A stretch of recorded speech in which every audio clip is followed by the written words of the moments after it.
Hello everybody and welcome to Duchess Royale, where I share my opinions and receipts on all things really interesting, but with a focus on major talking points. Some housekeeping first though, make sure that you like this video, subscribe to the channel and also hit that notification bell so that you know when the next video is out. So let's just dive in. Now Charles and his side piece, mistress turned wife turned Temu Queen Consort, are currently in Australia, or by the time this video is released, back on home soil for what has been dubbed a historic royal tour, because it's the country's first reigning king's visit to Australia. However, the conversation surrounding this visit before they even set sail made it clear that this visit may be historic, but not for the reasons they would want. From the off, there were talks that the prominent Australian ministers, I think about 6 of them, who are called state premiers, would not be able to meet the king and his piece, probably washing their hair. However, the Australian anti-monarchist group called Australian Republic Movement were advertising that they were very willing to show up and welcome the monarch and his piece for what they have called the farewell tour. Oh dear.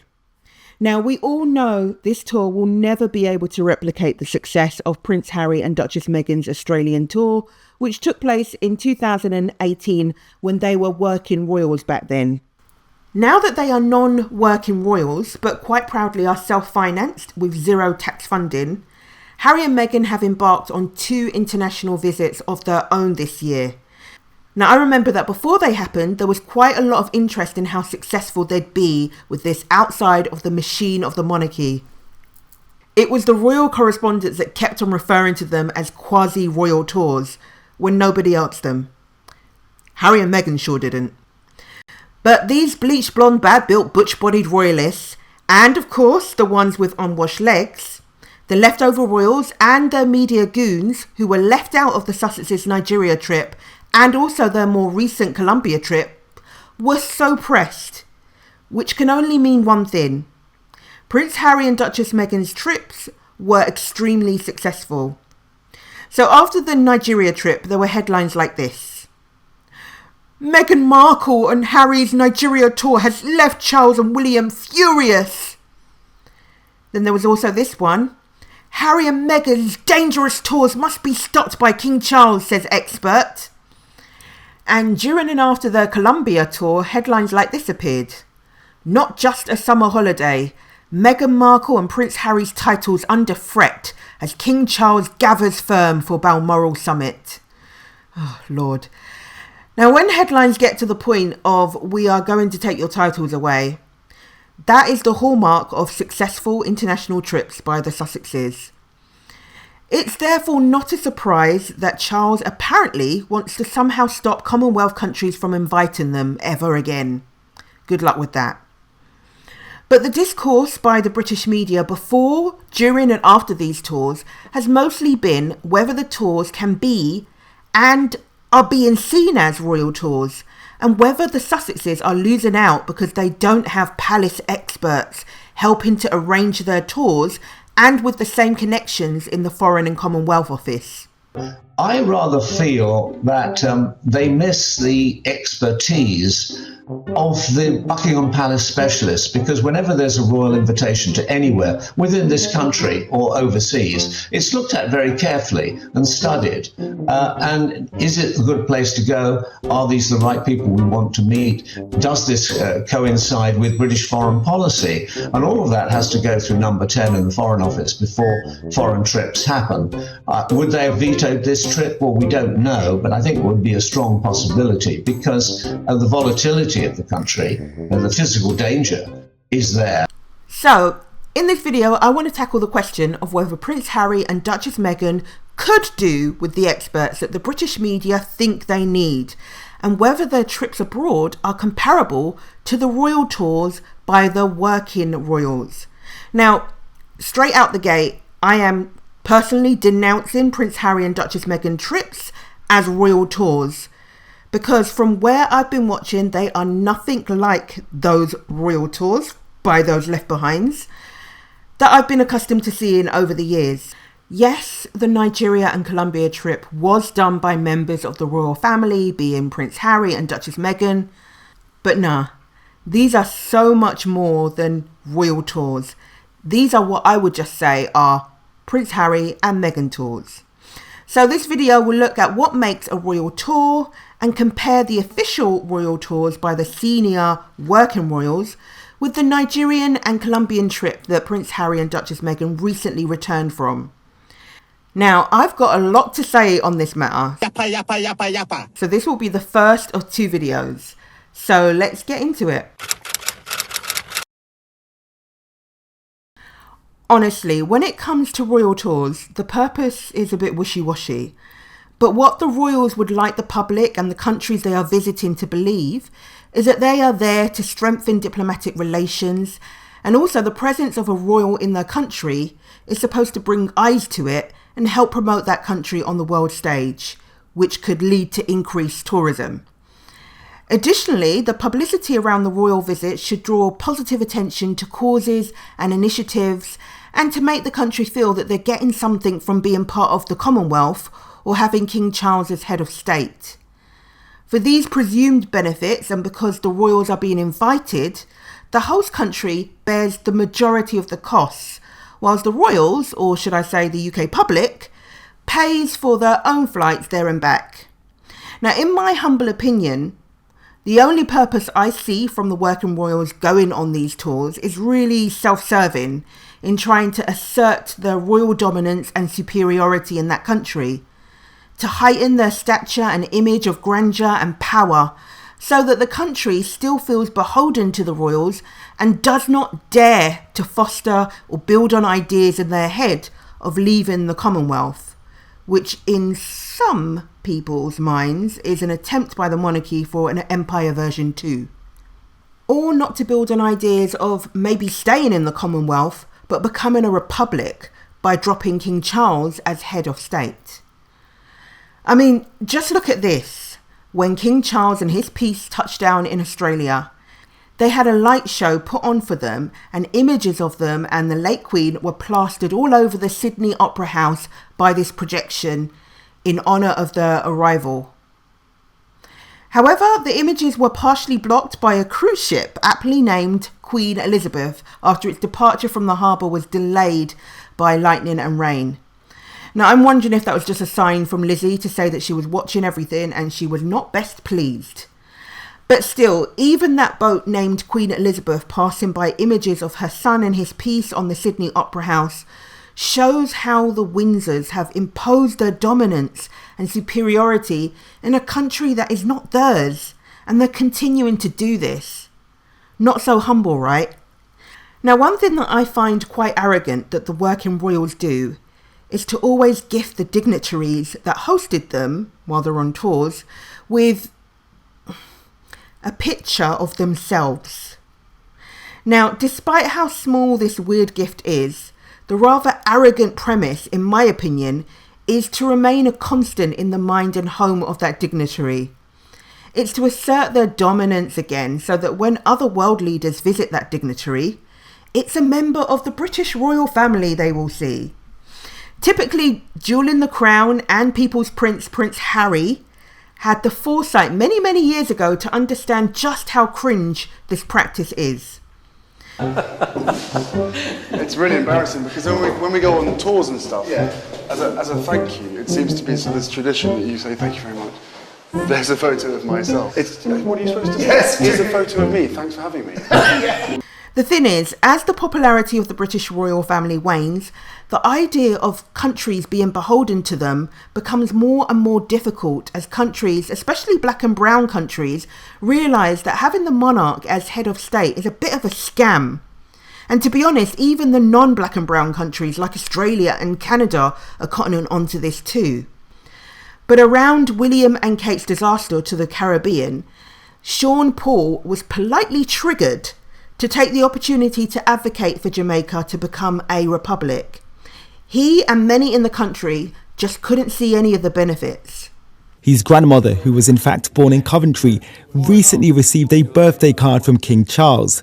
With Jamaicans, though, now at a crossroads in their relationship with the monarchy, he says he believes it is time to cut ties and become a republic. Every child got to grow up and be independent. And I think that countries can be perceived in that same way. We need to prove ourselves to be us, you know. He says the UK's visa system is one of the reasons why he feels this way, because it places unnecessary burden on artists wanting to enter the country. We are the Commonwealth. A lot of times we get scrutinized, you know, oh, red light, come to the back here. Or Jamaican passport, okay, cool, let me see you, let me check you out more. It's unfortunate that that has been that way so long. Now, I haven't met or heard from anyone who is able to give a really convincing explanation about what is so great about being in the Commonwealth, and particularly those countries in the Commonwealth having King Charles as their head of state. Now, this man tried, but I would say that he failed quite miserably. Check it out. It's very nice to hear the royal family lord over, you know, the Commonwealth and how great that is. But what have they tangibly done for these countries? Some of these islands have one hospital. So if they really did think it was this amazing, they would do something more that was relevant to today's Let Michael society. answer that. Yeah, well, one thing they have given them is the English language, which is the most valuable thing they could possibly have. It's the world language, and it's a great key. Really, the audacity, gall and gumption to say that English is the biggest gift that the UK has given to the Commonwealth countries. Especially when senior members of the royal family struggle using the gift themselves. An Action on Addictions MPAC programme to explore this issue. Place to Be delivers exceptional specialist counselling service. Prepare the next generation to become parents themselves. So actually the focus isn't sort of on parenting itself, but actually I'm sure those people gifted with English in these Commonwealth countries are probably thinking, do one, do one, do one, do one, do one, you can go do one. Now, before we commence, I hope that you can humour me while I run that put a finger down challenge that is popular on TikTok, and just play along for a minute or two. So the instructions are quite easy. Just hold up one hand, ignore that the people on the screen are holding up two, but with one hand just put a finger down if the answer is yes to the questions that I ask. Ready? Okay, let's go. So, put a finger down if you knew that Sophie Wessex visited Iraq in May 2023. Put a finger down if you knew Princess Anne visited Dubai in March 2024. Put a finger down if you knew Prince Edward went to St Helena in January 2024. And put a finger down if you knew Prince Harry and Duchess Meghan were in Jamaica in February 2024. And lastly, put a finger down if you knew that Prince Harry and Duchess Meghan went to Nigeria in May and to Colombia in August 2024. Now, I'm going to assume that 90% of you have only been able to put two fingers down, and the answers you were able to say yes to pertain to Prince Harry and Duchess Meghan. Am I right? Good. Well, this is not my amazing psychic ability being on display. This is simply because no one's checking for Sophie, Anne or Edward, or part of the leftover royals.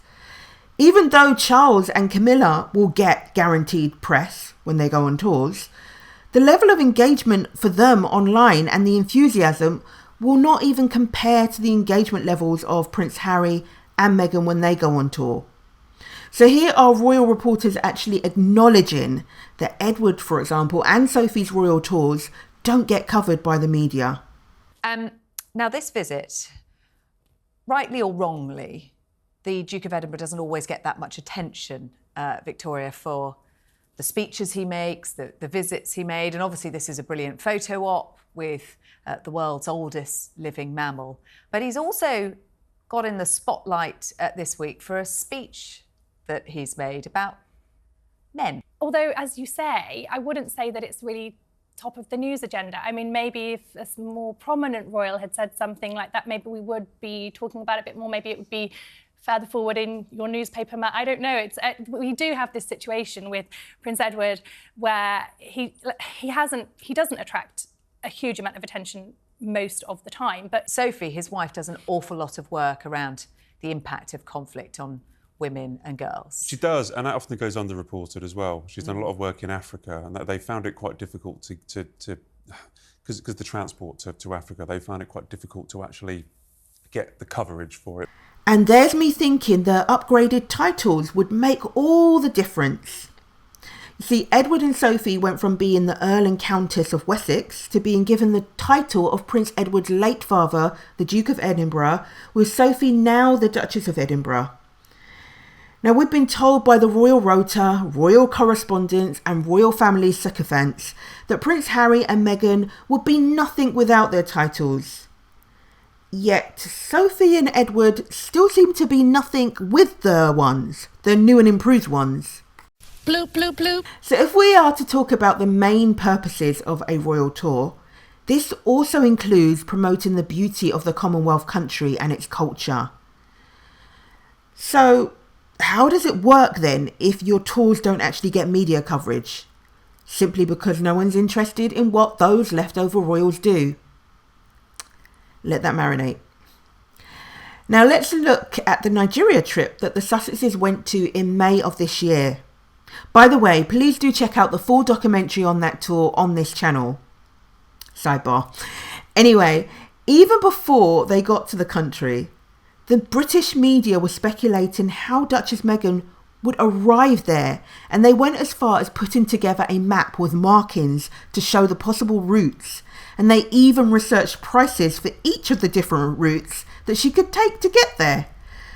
I mean, obsessive much, especially over people that they say are irrelevant. Now, with the Sussexes' trip to Colombia, the right-wing British media, who in their vendetta commentary for a long time have made out like they don't want Harry to have security in his country of birth, suddenly seemed to be really concerned that they were going to Colombia, an apparently dangerous country, and they were berating them for this. A country they deemed so dangerous, yet still some UK media goons actually packed their own bags, dropped everything they love and know in the UK in order to travel to the very dangerous, according to them, Colombia without their own security, in order to report on people that had security and whom they said were irrelevant, and they tried to gain entry to events that they had no access to. How do you say in Spanish? I think it's el stupido. Yeah, that's it. Anyway, there was not a peep from the media when Sophie, the Duchess of Edinburgh, travelled there in November 2023. Was it also not dangerous for her? Or is it because no one gives a about what Sophie does? I'm going for the latter. Really, most people found out about Sophie's trip when they learned the Sussexes were going, so they found out so long afterwards. It really just shows that no one in that family can really get their tours on the full world stage unless there's some sort of connection to the Sussexes, or it's because it's the actual monarch, or otherwise because it's a disaster. Yeah, I'm looking at you, William and Kate. But hold on, let me play fair. In order to make this video more equal in terms of comparison, from now on I won't focus too much on the likes of Anne, Sophie and, what's the other one's name? Yeah, Edward, that's it. And I'll keep the comparisons mainly to the tours done by King Charles and his concubine mistress turned wife Camilla, and Gone Girl Kate and William, who were the main antagonists in the Prince Harry and Meghan story and are senior working royals.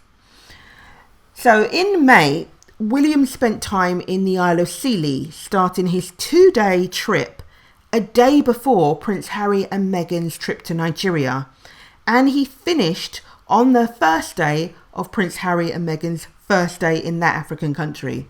Now, Scilly wasn't a royal tour as such, but in the usual I must copy what my younger brother the Spare is doing kind of way, it had the hallmarks of a mini royal tour where it tried to promote the culture, businesses and the Isles over a number of days, And in his new position of the Prince of Wales and now the owner of the Duchy of Cornwall, William mostly owns the land there and was probably trying to make it look like he was giving back to the Isles. But the trip was quite transparent. I suppose he felt he needed to do something to divert the attention away from the Sussexes' trip, and therefore he created his own trip. The problem here is that, as usual, he was not successful with this, and all eyes were on Prince Harry and Meghan and their trip, and they pretty much stayed there over in Nigeria, and why wouldn't they? But this could raise some royal eyebrows, Tom. The reason being is that Harry and Meghan are no longer working members of the royal family. This does appear to play out like a royal tour, even though it's not officially a royal tour. And also what it's also done is overshadow Prince William's visit to the Scilly Isles, his first time as Duke of Cornwall, as owning the Duchy of Cornwall, to those islands where he's been meeting many people who are gearing up for the summer season, so and supporting local businesses. So yes, Harry and Meghan totally, of course, within their rights to do this. It does appear to be going quite successfully so far, but it could raise some royal eyebrows as well. People only started to learn more about William's trip off the back of Prince Harry and Meghan's, when the news would report his one as a tag-on or as an aside to the lengthy news report about the Sussexes' trip. Even the Prince William-friendly tabloid newspapers couldn't hide that they saw Prince William's trip as the Temu version of Harry and Meghan's one. I mean, this headline here is all kinds of brutal. So here we have it, Tale of Two Tours. Rock stars welcome in Nigeria versus pasties and shovels in Cornwall. To add to that, this paper had big headlines about Prince Harry and Meghan's trip, with an article of Prince William's trip relegated to the bottom right-hand corner with the headline that says, "Meanwhile, in Cornwall, William digs a hole in the ground during tour of the Scilly Isles." No one puts baby in the corner, but they do with the Prince of Wales. They put him there as an afterthought. The afterthought that he really is. Now, coverage of Prince Harry and Meghan's Nigeria trip was extensive, and I'm sure that those taking note would have seen the different side that was shown. No floating slums, usually shown in documentaries of Nigeria. No, the Sussexes gave people a peek into the Nigerian school system. They gave us quiet luxury, and they also gave us loud luxury with a glimpse at the polo. It was nice seeing a side not often shown. And coverage of their trip, like I said, was extensive. So much so that those bleach blonde, bad-built, butch-body royalists, especially the ones, yes you know, with unwashed legs, complained to the BBC. The Duke and Duchess of Sussex divide opinions, and some strongly felt reaction towards them and towards the BBC's coverage of them has been expressed over the past week. It started with an item on last Friday's lunchtime news. Prince Harry says it's been great to be back in the UK at the end of a 3-day visit from America. The BBC has been given exclusive access to a charity event in central London he attended, and Daniela Ralph was there. It's a side of Prince Harry we've not seen so much of lately, as he mucked in for a very special party. The programme went on to report live from Nigeria, where Prince Harry had arrived to meet his wife Meghan, and their trip there featured on news bulletins through the weekend and into Tuesday. Here are the reactions of two of the many viewers who contacted us. The Prince of Wales is on official duty today. Nothing on the headlines about him, but covering the ridiculous Meghan and Harry continuing privacy tour. It's absolutely ridiculous. Please stop using our money on covering this pair. Thank you. He may be the son of the king, but they walked away. You don't feature Princess Anne when she's out working, or Prince Edward, Duke and Duchess of Edinburgh. They are very rarely featured when they're working. Why is it necessary to feature the Duke and Duchess of Sussex? These people were only further proving the point that the leftover royals are not newsworthy. And also BBC's response proved that point as well. The irony is, they were probably watching all the coverage of the Nigeria tour themselves. God knows they spend so much time online whinging about them. Now, with all the coverage that Prince Harry and Duchess Meghan's visit got, lots of people were commenting online, and this one said, Prince Harry and Meghan's trip to Nigeria was a masterclass in cultural diplomacy. The social impact, hospitality, vibrant culture, celebration and community engagement shows that Nigeria and the Sussexes are global powerhouses. And there was also this one which said, yes, the tour celebrated the culture and country. It was also beautiful and vibrant. I was swooning from the gorgeousness of it all. I learned so much as well. The Sussexes have transcended the stale, stuck royals. I hope they do many more tours. The truth is, Prince Harry and Meghan are just more captivating. And they have this je ne sais quoi, while Kate and William just have a je ne sais na. Prince Harry and Meghan, they conjure up genuine interest from the public, while the leftover royals, King Charles, his piece, Prince William and Kate, well, theirs is curated and manufactured. The royal rota really are the hype man, like Jazzy Jeff was for the Fresh Prince. But on this current or just gone Australia tour, a last-minute engagement was added in for King Charles and Camilla's first day of their engagement. A church service at St Thomas Anglican Church. Royal reporters were out there on their social media streets trying to churn up and drum up interest and source crowds. So, for example, ITV's royal correspondent Chris Shipp said, any followers in Australia may wish to know the public have been invited to meet King Charles and Camilla after their Sydney church service on Sunday. It's been added to the programme on top of Tuesday's public event at Sydney Opera House, St Thomas Anglican Church. Now, the crowdsourcing for the monarch and his piece did not go unnoticed, and this user on social media, Queens Are Made, said this: I've never seen an American journalist use her platform to promote or crowdsource, in a literal sense, for an American president. Which leaves me to ask, does Chris Shipp of ITV work for the British monarchy? Are all institutions in the UK an arm of the British monarchy? Yes! Yes! Yes! Yes! Yes!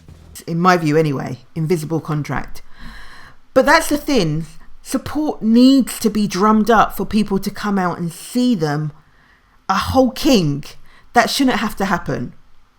The main players also for drumming up support was the Australian Monarchist League. Good morning. Well, welcome to base camp of the Australian Monarchist League here in Sydney. King Charles arrived in the country last night with Queen Camilla, and their job over the next 6 days is to volunteer, handing out flags to Australian citizens who have gathered to welcome King Charles and Queen Camilla. Australian Monarchist t-shirts ready for the volunteers to collect. On top of this, on that Sunday for that first engagement and a short distance from Charles and Camilla's church, there was a festival taking place called the Crow's Nest Festival. Now, this is a festival which was and is expected to generally attract between 40 to 50,000 people, with roads already having to be closed off for Charles and Camilla's visit in an area that would again already be expecting such a large number of people. It's hard not to believe that the choice for this particular location was specifically and craftily chosen, knowing that they would benefit from passing human traffic, which would make it look like the large crowds had travelled from all over just to come and see them, rather than just passing by, stopping out of curiosity. Because, well, I guess even some non-royalists might want to see what they look like in the flesh and just get involved in the fuss. And also, flags were being handed out to the crowds to make it look like a real crowd scene. Now, there's also long been evidence to suggest that also Kate and William curate interest through inauthentic means too. I could probably get into that in more detail in another video, but look at this random headline from an article about Kate on the back of Prince Harry and Meghan's trip to Colombia in August, and also while they were still there. It refers to Columbia designer who is basically putting Kate on a pedestal. So this post from the Telegraph said, Catherine Zaraida, Bakewell's brand, may have taken off with the Princess of Wales's influence, but every creation is still made by hand. And then it goes on to provide a link for the full story with a headline saying, I was abandoned as a baby in Colombia. Now I make jewellery for the Princess of Wales. Now, I thought that this was really a poor attempt to give positive coverage to the extremely boring, basic Kate on the back of the Sussex's successful trip by a pro-monarchy British newspaper. Now, this positive article also confirms the changed nature of the Wales' relationship with the press since Meghan's arrival in that family. That's the updated invisible contract. Indeed, the Waleses really had to get down on their knees and do what they needed to do to please the British press.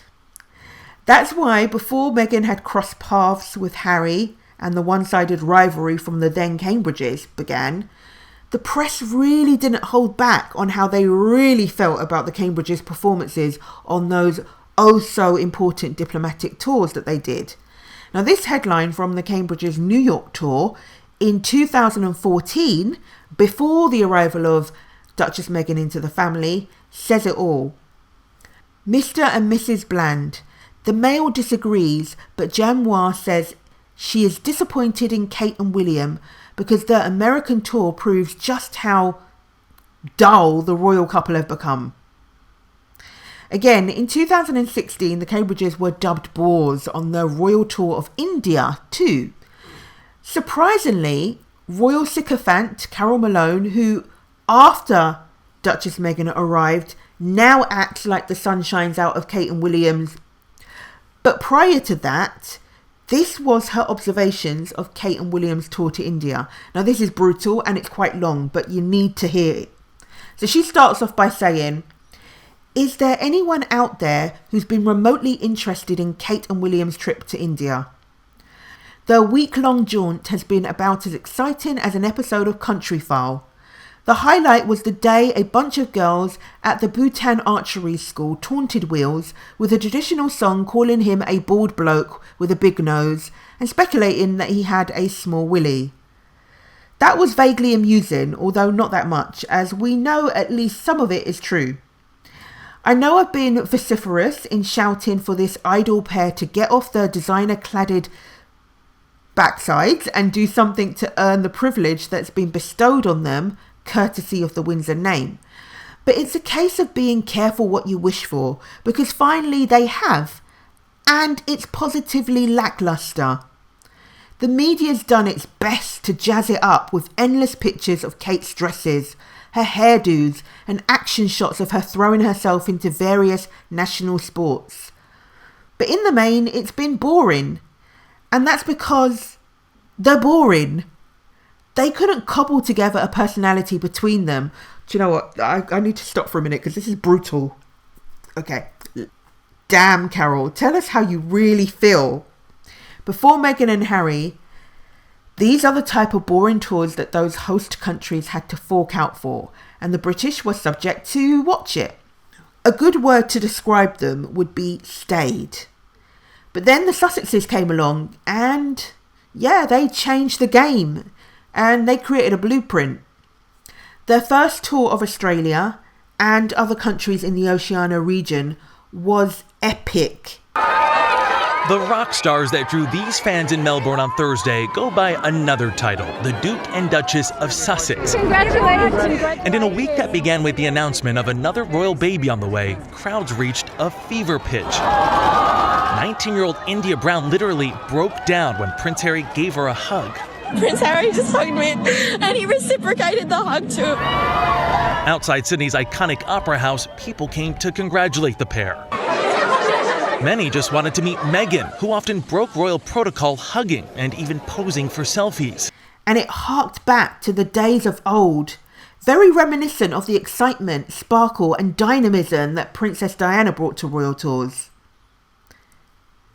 Instead of embracing this, We know that this first tour is what scared the monarchy and was the catalyst for the smear campaign that started against Meghan to quash her runaway popularity in order to bolster up Kate and William.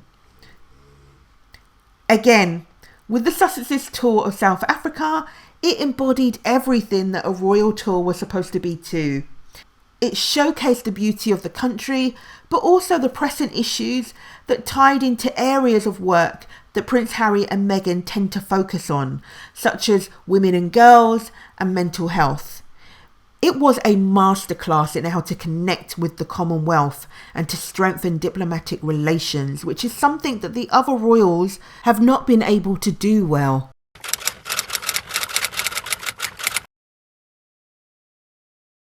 So now, let's look at diplomatic influence and strengthening relations. The other royals are not really that well equipped to do this. They just don't have the skill set, which is why Prince Harry and Meghan, when they were working royals, were sent to Morocco to strengthen diplomatic relations there when Duchess Meghan was heavily pregnant with Prince Archie. Meghan and Harry arrived in Morocco tonight on a commercial flight from London, which delivered them to Casablanca more than an hour later than scheduled. The Foreign Office is using the Sussexes to strengthen ties with Morocco. It's the most stable country in a region of instability. So by sending Harry and Meghan, Britain has dispatched its most powerful diplomatic weapon from its royal armoury.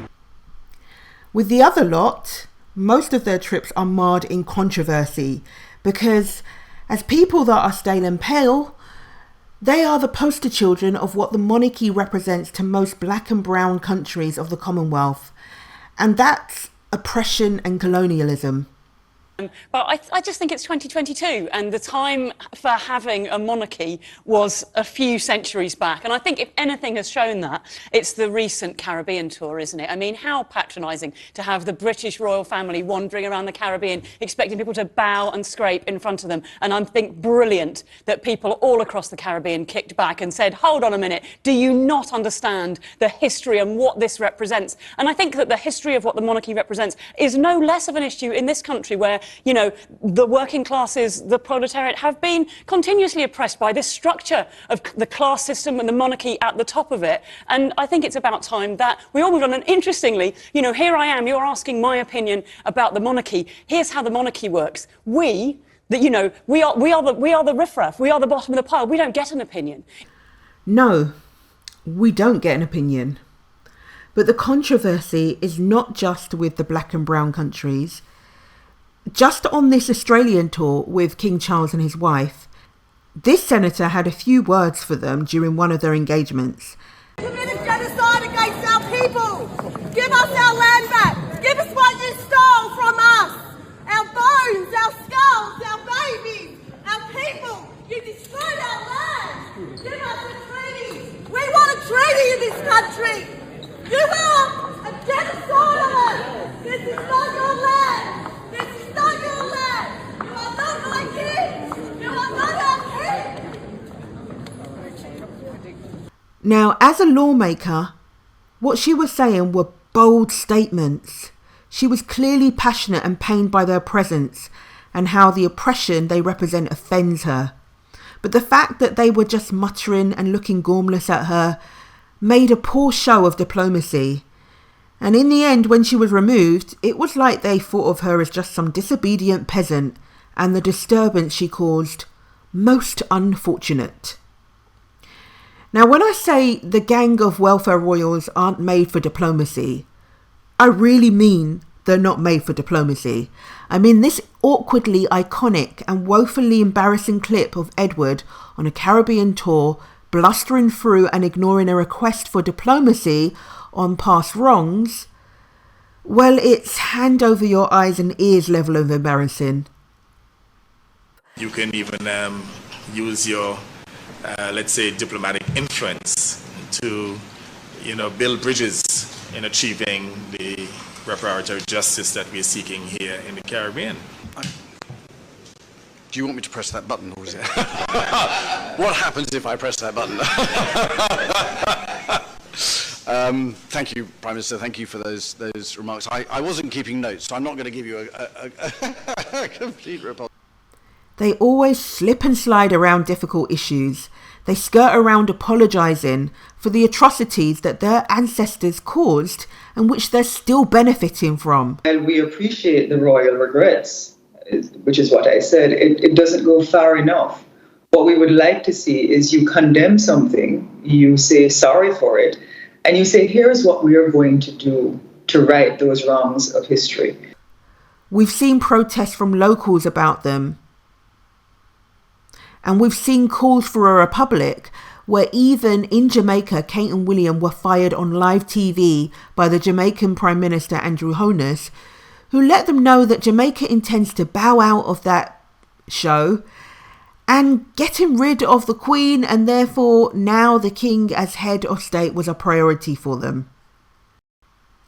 Now you may think that these sort of things don't happen on a Prince Harry and Meghan tour, only because of Meghan's presence and how she can shapeshift in any of the Commonwealth countries because of her mixed heritage. Meghan said that she looked like me when she was younger and that girls can't do anything. But that's an easy get-out clause for those left behind royals to rely on. Prince Harry has actually shown us pre-Meghan that he could with ease charm the pants off black and brown countries with genuineness, while the others can't really do it like that. What was it that Beanie Man said? If Harry did there now, people would have react different. People that go meet Harry. But William, I don't want to see that. Savage. We cannot sleep on Prince Harry. Harry on his own was a vibe. He was the one sent out on the most important overseas tours because of his ability to charm the people that needed to be charmed. So similar to the Wales' tour of the Caribbean in 2022, which was for the Queen's Platinum Jubilee, he was sent out on a tour of the same Caribbean countries in 2012, Belize, Jamaica and the Bahamas. And this was in celebration of the Queen's Diamond Jubilee. At the time, the then Jamaican Prime Minister Portia Simpson Miller, a staunch Republican, was calling for the removal of the Queen as the head of state. We will, therefore, initiate the process of our detachment from the monarchy. And then she met Harry.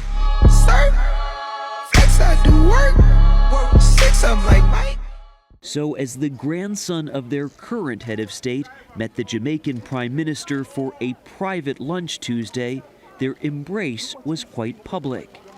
He went on to meet the Prime Minister and got a huge hug. And remember, this is the Prime Minister who's vowed to break Jamaican ties with the British royalty. Prince Harry really is charming everyone he meets. Let me tell you, you ever see people running to each other in slow motion in a movie? That's what I saw. So he was on one side of the room and she was on the other side, and they ran towards each other. And when they met each other, they hugged up and jumped around. You know how children hug up and jump around? That was it. Let me tell you something. People stopped and just watched them. Prince Harry had met Mrs. Simpson Miller on a visit to Jamaica a few months earlier. And she had really made a hit with him. And you could see it. He was just so glad to see her. He's very, very nice. Very, very nice. A wonderful person. Considering it took another 10 years and a new Prime Minister before the calls started heating up again for Jamaica to be a republic, I'm going to say that Prince Harry did a phenomenal job in reigniting the goodwill when he was there. Of course, Prince Harry and Duchess Meghan are a movement on their own, but they are a force when they are together. Their surprise appearance in Jamaica at the Bob Marley movie premiere showed their love and respect for the country that they'd visited a number of times over the years. Harry made sure to greet Rita Marley, widow of Bob Marley, who he had previously met in 2012, and as a prince, he showed her how humble he was to be in her presence. Now, you can't imagine the other royals like these two doing that. This short trip gave Prince Harry an opportunity to reconnect with her and members of the Marley family. Prince Harry and Duchess Meghan's presence really should not at all be understated here, because the One Love movie experienced what we call now the Harry and Meghan effect. The power their presence had in giving this important film about one of Jamaica's most prominent icons a kickstart in that box office was second to none. It was promotion that money cannot buy. For a film which happens to promote the country too. Royal Editor, Chris Ship. No one had expected them, but very quickly the Jamaican capital knew Harry and Meghan were in town. A surprise appearance as Jamaica gathered to celebrate the movie about this country's most famous son. These songs of freedom. Filmed in and around Trenchtown in Kingston, where Bob Marley grew up, this premiere was a big enough draw for the Sussexes to leave California for the Caribbean. Now, this movie did better than projected in the box office, and some of that has to be attributed to Prince Harry and Duchess Meghan. This little trip to Jamaica to attend the premiere is already more than any member of the royal family has done for Jamaica. Prince Harry and Duchess Meghan also warmly greeted the Jamaican Prime Minister, Andrew Holness, to the dismay of the British press, who are very much still in their feelings about Jamaica wanting to Jexit. Now, doing this for themselves rather than on behalf of the monarchy, Prince Harry and Meghan created the masterclass in diplomatic relations and diplomacy, which is something severely lacking in Kate and William, who, when it's not a disaster, don't do anything special either. The last stop on the Wales' Caribbean tour was in the Bahamas, where they were met with torrential rain through most of their stays, but fortunately for that stop, not many protests at all. So after this Caribbean tour was complete, I remember articles were released about how they would like to return to the Bahamas with their kids, how it's a beautiful country, and yada yada yada. Now, this seemed quite nice and innocent, but personally I think it was a bit of a spiteful jab aimed at Jamaica and Belize, where there were the protests of their visit. So, diplomats they are not. If anything, Kate and William's Caribbean tour actually sped up the road to Jamaica looking to be a republic. I partly wonder if the Prime Minister literally waited for to come and visit in order for him to do his "you've been fired" thing while live streaming to the world. Ouch. Anyway, well, there's so much more to say on this matter, so please do join me in part 2 when I upload that shortly. But for now, I hope that you liked this video. If you did, please do click the like button, share and subscribe. Hit that notification bell so you know when the next video is out. You can also buy me a coffee and let me know your thoughts in the comments. But for now, peace and I'm out.